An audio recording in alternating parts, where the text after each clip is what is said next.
Syederalun, dua remaja berstatus siswa warga desa Tepin Siron Gandapura Biren yang tenggelam pada Jumat 12 Mei 2023 berhasil ditemukan tim SAR gabungan dalam pencarian lanjutan pada Sabtu 13 Mei 2023 sejak pagi hingga siang. Keduanya ditemukan dalam waktu terpisah sudah tidak bernyawa.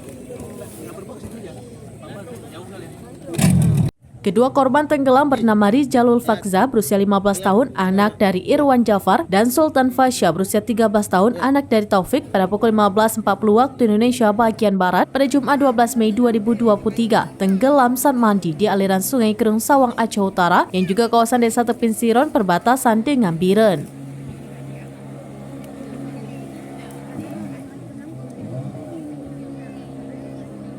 Koordinator Pos SAR Biren Budi Darmawan menjelaskan pertama ditemukan oleh tim SAR gabungan pada pukul 10 waktu Indonesia bagian Barat, yaitu korban bernama Rizalul Fakza berusia 15 tahun dengan kondisi terapung di sungai yang berjarak 500 meter ke utara dari lokasi awal korban tenggelam.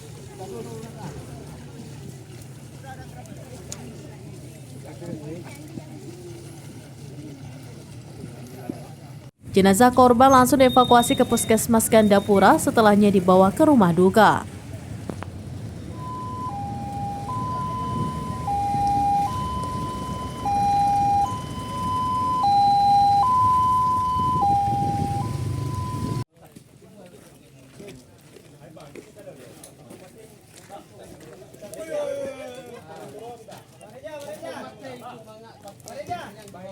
Sebanyak 40 personel gabungan dibantu masyarakat melanjutkan pencarian satu korban lainnya atas nama Sultan Fasya berusia 13 tahun.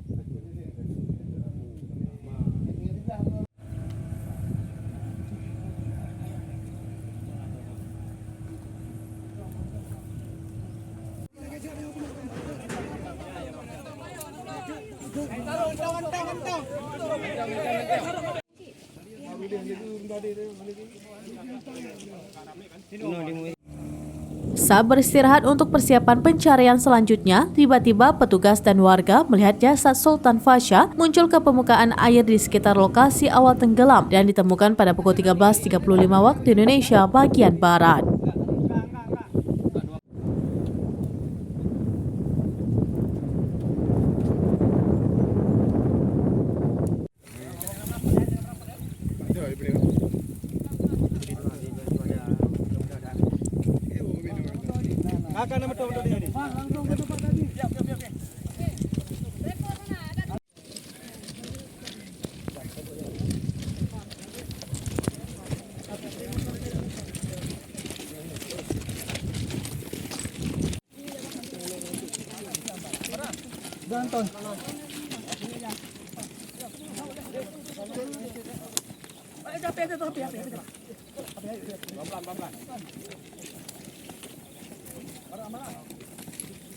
Dari Biren, Yusmandin Idris, Raminas.com.